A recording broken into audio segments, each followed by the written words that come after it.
Good morning students. बेटा आज जो हम चैप्टर करना चाह रहे हैं उस चैप्टर का नाम है पर्यावरण। ये आपकी क्लास 7th का चैप्टर है, ठीक है।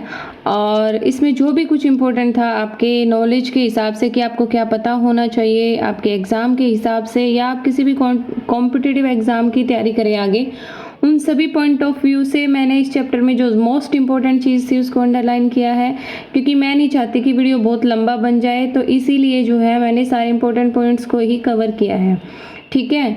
और अगर आपको वीडियो पसंद आती है तो आप चैनल को सब्सक्राइब करेंगे,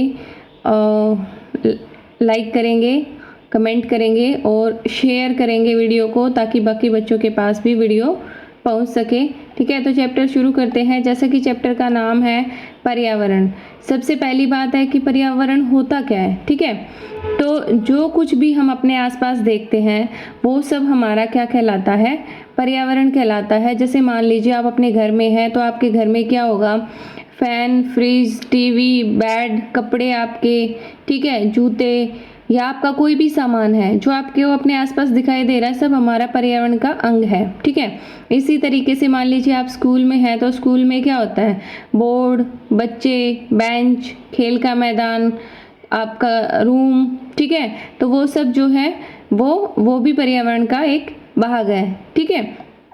तो स्कूल भवन, मेज़, कक्षा में कुर्सियाँ, यहाँ तक कि खुला मैदान, सड़क, कूड़ा करकट, या आपके दोस्त या आपके सहपाठी जो आपके साथ पढ़ते हैं, सब पर्यावरण का अंग है, ठीक है।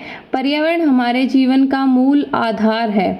आधार का क्या मतलब है, आधार का मतलब ये है कि अगर पर्यावरण नहीं होगा तो हमारा जीवन भी नहीं होगा। क्योंकि जैसे मान लो कि हमें जिंदा रहने के लिए क्या चाहिए, हम सांस लेते हैं तो हमें जो वायु मिलती है वो पर्यावरण से मिलती है, पीने के लिए जो पानी है वह भी हमें पर्यावरण से मिलता है, खाने के लिए जो भोजन है वो हमें पर्यावरण से मिलता है, और भूमि जहाँ पर हम रहते हैं ये सभी पर्यावरण का ही एक हिस्सा है, ठीक है।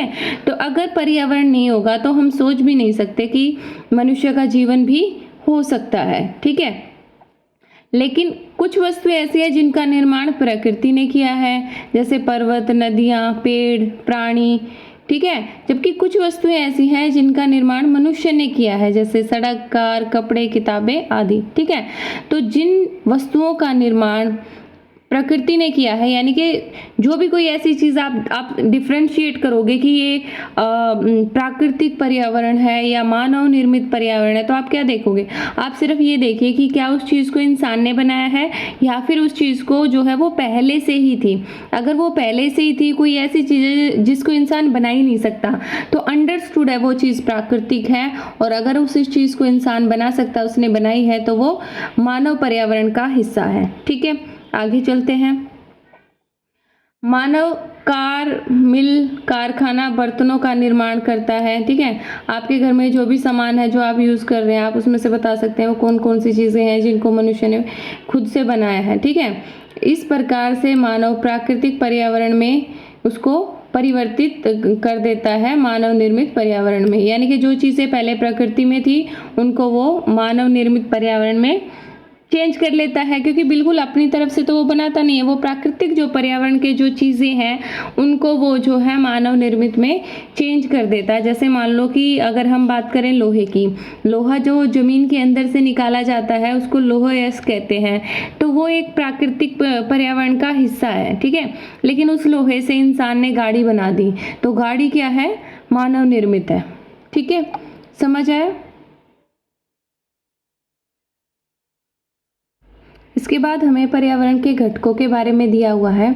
जो पर्यावरण है उसके 3 मुख्य घटक हैं, प्राकृतिक, मानव निर्मित और मानव स्वयं।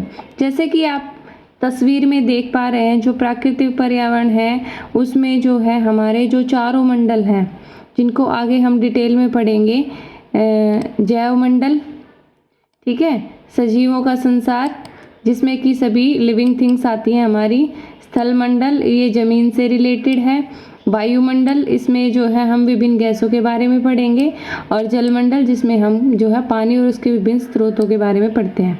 तो ये सारी चीज़ें आप सोच के देखिए, इनमें से कोई भी चीज़ ऐसी नहीं है जिसको इंसान खुद से बना सकता है। तो जिसको इंसान खुद से नहीं बना सकता, जो पहले से ही है, वो क्या है, प्राकृतिक है। या हम सिंपल सा कहें, कोई भी वस्तु जिसको प्रकृति ने बनाया है तो वो प्राकृतिक है, ठीक है। अब मानव निर्मित, जिसको मनुष्य ने बनाया है, ठीक है। तो मानव निर्मित में क्या है, जो इमारतें हैं, जैसे मान लो आपका घर है, बिल्डिंग है, ठीक है, हॉस्पिटल है या कुछ भी, वो सब इमारतें, पार्क। यहाँ पे आप एक चीज़ समझेंगे कि जो पार्क है वो इंसान खुद बनाता है, ठीक है, लेकिन जंगल को वो नहीं बना सकता है। तो जंगल प्रकृति में पहले से ही थे, तो जंगल प्राकृतिक है, जबकि कहीं पे पार्क इंसान खुद बनाता है। तो पार्क क्या है, पार्क मानव निर्मित है, ठीक है। कहीं पर फ्लाईओवर बनाया है, पुल बनाया है, सड़क बनाई है, ठीक है। और अपने जो है कोई भी स्मारक बनाया है, जैसे मान लो ये आपको फ़ोटो दिखा रखी है कुतुब मीनार की या ताजमहल या कोई भी बिल्डिंग वो जो है बना सकते हैं, ठीक है। और जो उद्योग यानी कि जो फैक्ट्रीज़ हैं वो सब किसने बनाई है, मनुष्य ने खुद बनाई है। तो ये सब क्या है, मानव निर्मित है। इसके अलावा जो तीसरा घटक होता है वो मानव स्वयं भी है, ठीक है। जो मनुष्य है उसका एक समुदाय होता है, मनुष्य एक सामाजिक प्राणी है। तो मनुष्य, उसका परिवार, उसका समुदाय, मतलब जिस समाज में वो रहता है, उसका धर्म क्या है, उसने कहा, उसकी शिक्षा, आर्थिक स्थिति यानी कि वो जो है क्या जॉब करता है, उसके पास कितना पैसा है, और राजनीतिक स्थिति, ये सब जो है मानव का ही एक अंग है, ठीक है। इसके बाद जो है आपको दिया हुआ है जीवीय और अजीवीय। जो जीवीय होता है उसको हम सजीव भी कह सकते हैं, ठीक है। तो कोई भी वस्तु जिसके अंदर लाइफ है, जो जीती है या जो मरती है, उसको हम जीवीय या सजीव उसको हम कहते हैं, ठीक है। तो इसमें क्या आएगा, इसमें सभी पेड़ पौधे और जीव जंतु सजीव प्राणियों का संसार है हमारा, ठीक है। दूसरा है अजीवीय। अजीवीय मतलब निर्जीव पदार्थों का संसार, यानी कि कोई वस्तु ऐसी है जिसके अंदर जो है लाइफ नहीं है, ना जीती है, ना मरती है, ना कुछ खाती है पीती है, तो वो सब हमारा किस में आता है, अजीवीय पदार्थों में आता है। यहाँ पे हमें एक बात जो ध्यान देने वाली है वो ये है कि जो प्राकृतिक पर्यावरण है उसमें दोनों तरह की चीज़ें होती हैं, जीवीय भी होती हैं और अजीवीय भी होती हैं। लेकिन जो मानव निर्मित चीज़ें हैं वो हमेशा अजीवीय होती हैं। मानव कोई सजीव चीज़ नहीं बना सकता है, ठीक है। ये चीज़ हमें ध्यान रखनी है, ठीक है। तो किसी भी जीवित प्राणी के चारों ओर पाए जाने वाले लोग, स्थान, वस्तु, प्राकृतिक को पर्यावरण कहते हैं, ठीक है। पर्यावरण तो आप समझ ही गए हैं।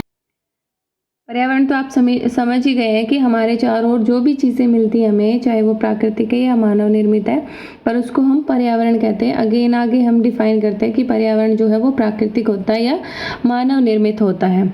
अब आगे है जो प्राकृतिक एवं जो मानव निर्मित परिघटनाओं का मिश्रण है पर्यावरण, ठीक है। यानी कि दोनों से मिलके बना है, प्राकृतिक और मानव निर्मित दोनों से मिलकर बना है। हम सिर्फ ये नहीं कह सकते कि जो प्राकृतिक पदार्थ है वही पर्यावरण है या जो मानव निर्मित पदार्थ है वही पर्यावरण है, ठीक है। प्राकृतिक पर्यावरण में पृथ्वी पर पाई जाने वाली जैवीय और अजीवीय दोनों परिस्थितियां सम्मिलित हैं। यानी कि इसमें क्या कहना चाहता है, इसमें ये कहा है कि जो प्राकृतिक पर्यावरण है उसमें दोनों ही चीज़ें आती हैं, जीवीय भी और अजीवीय भी।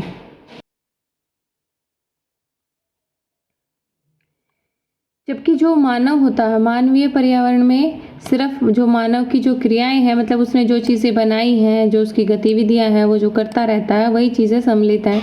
तो जो मनुष्य है वो कभी कोई सजीव चीज़ नहीं बना सकता। मनुष्य ने जितनी भी चीज़ बनाई है वो सारी क्या है, निर्जीव हैं। अगर इंसान सजीव चीज़ बनाने लग जाए तो इंसान भी भगवान बन जाए, ठीक है।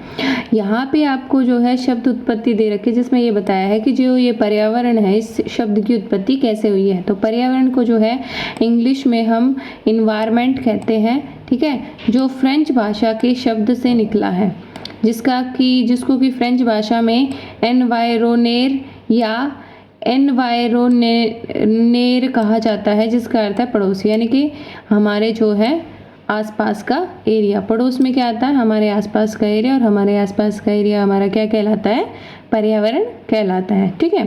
और सबसे पहले हम प्राकृतिक पर्यावरण के बारे में पढ़ते हैं। भूमि, जल, वायु, पेड़ पौधे और जीव जंतु मिलकर प्राकृतिक पर्यावरण को बनाते हैं, ठीक है। तो प्रकृति की बनाई हुई जितनी भी चीज़ें हैं, भूमि, जल, वायु, पेड़ पौधे और जीव जंतु, ये सब क्या है, प्राकृतिक पर्यावरण है। ठीक है, फिर हम इसमें जो है इन्हीं सभी पार्ट्स को थोड़ा सा डिटेल में पढ़ेंगे कि जिसमें जो प्राकृतिक पर्यावरण है उसका हमने पिक में देखा था, उसके जो है टोटल 4 मंडल हैं। कितने मंडल हैं? 4 मंडल हैं, जिसमें से पहला है स्थल मंडल। ठीक है, स्थल का मतलब होता है मिट्टी। ठीक है, तो भूमि यानी कि यहाँ ये स्थल मंडल क्या होता है? पृथ्वी की ठोस परपटी या कठोर ऊपरी परत को हम स्थल मंडल कहते हैं, जिस पे कि हम रहते हैं। ठीक है, ये किससे मिली है? मिलकर बनी है, ये चट्टानों और खनिजों से मिलकर बनी है। ठीक है, और मिट्टी की पतली परत से ये ढकी हुई है।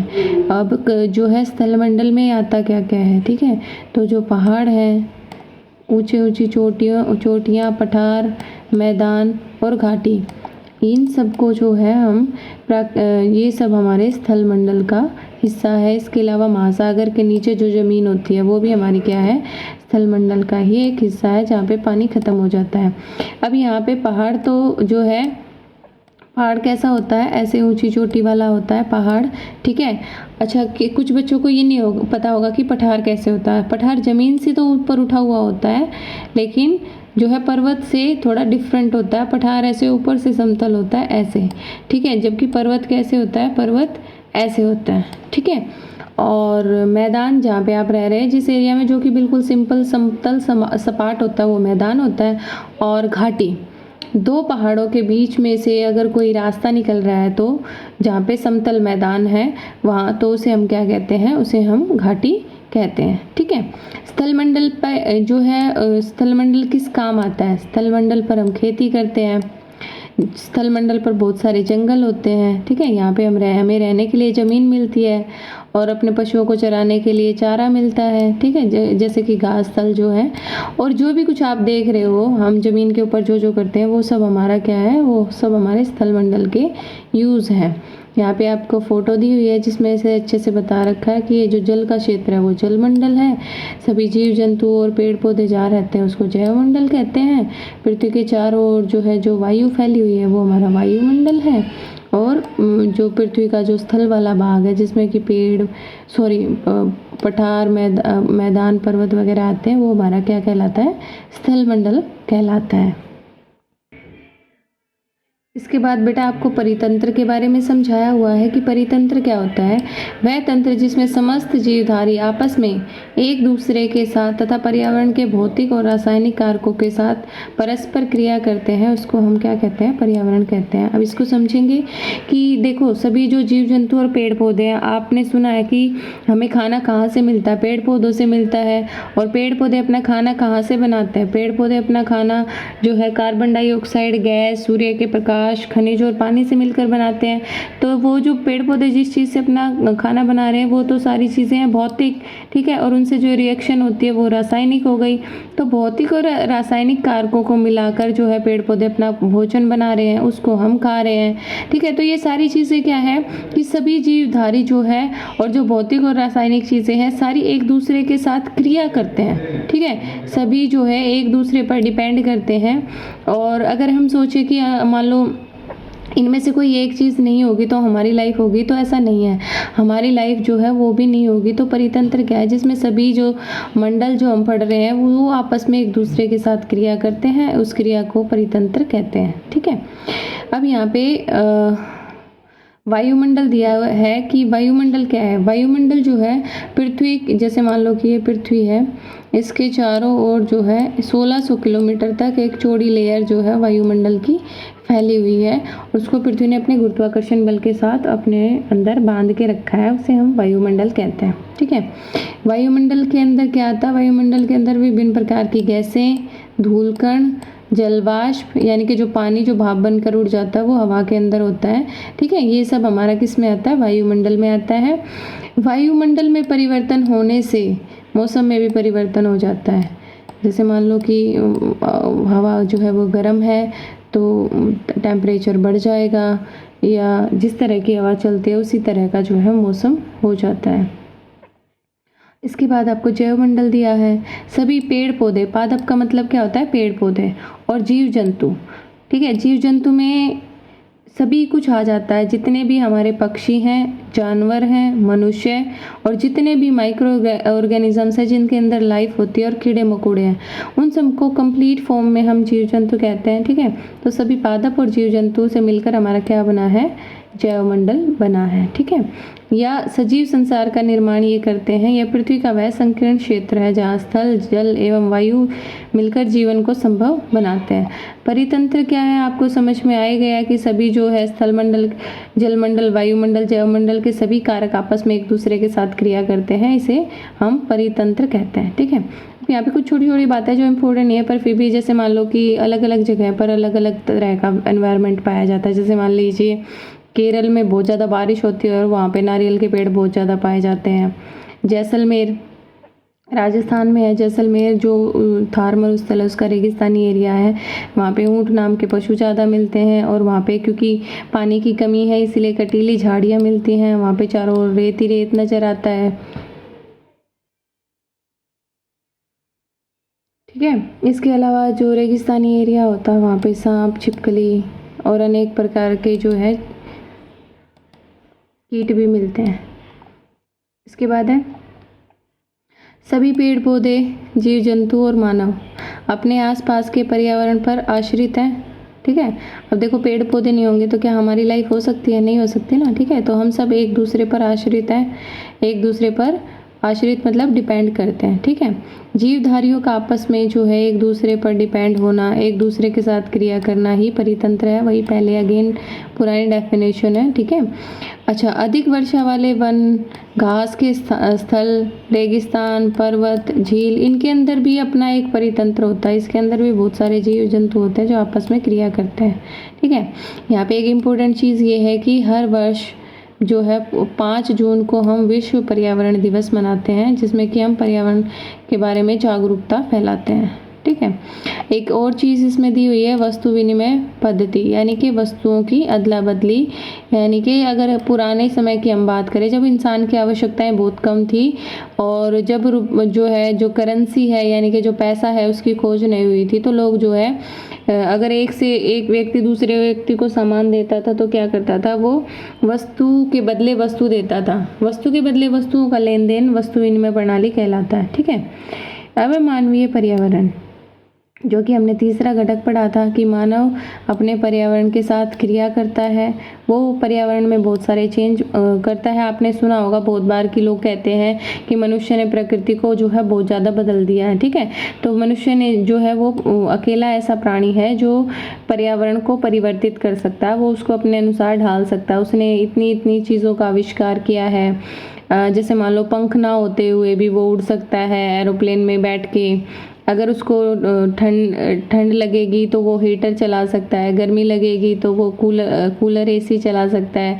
तो पर्यावरण के अनुसार मतलब उसने मनुष्य को जैसी अपनी आवश्यकताएं थी उसके अकॉर्डिंग उसने पूरे पर्यावरण को जो है चेंज कर दिया है। उसने अनेक तरह की खोजें की। जैसे अगर हम आदि मानव के बारे में सोचे तो आदि मानव कैसा था और आज का मानव कैसा हो चुका है। उसने फसल उगाना सीखा, पशुओं को पालना सीखा, एक जगह जीवन जीना सीखा, मतलब स्थायी जीवन मतलब घर बना के एक जगह रहना। ठीक है, उसने पहिए का आविष्कार किया, उसके बाद परिवहन के साधन निर्मित हुए, वस्तु विनिमय प्रणाली का विकास हुआ और फिर लास्ट में जो है करेंसी का विकास हो गया। उसके बाद से जो हम हमेशा पैसे के द्वारा ही लेन देन करते हैं। ठीक है,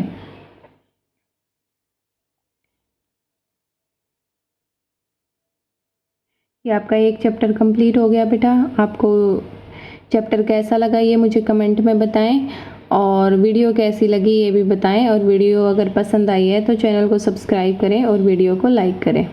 थैंक यू।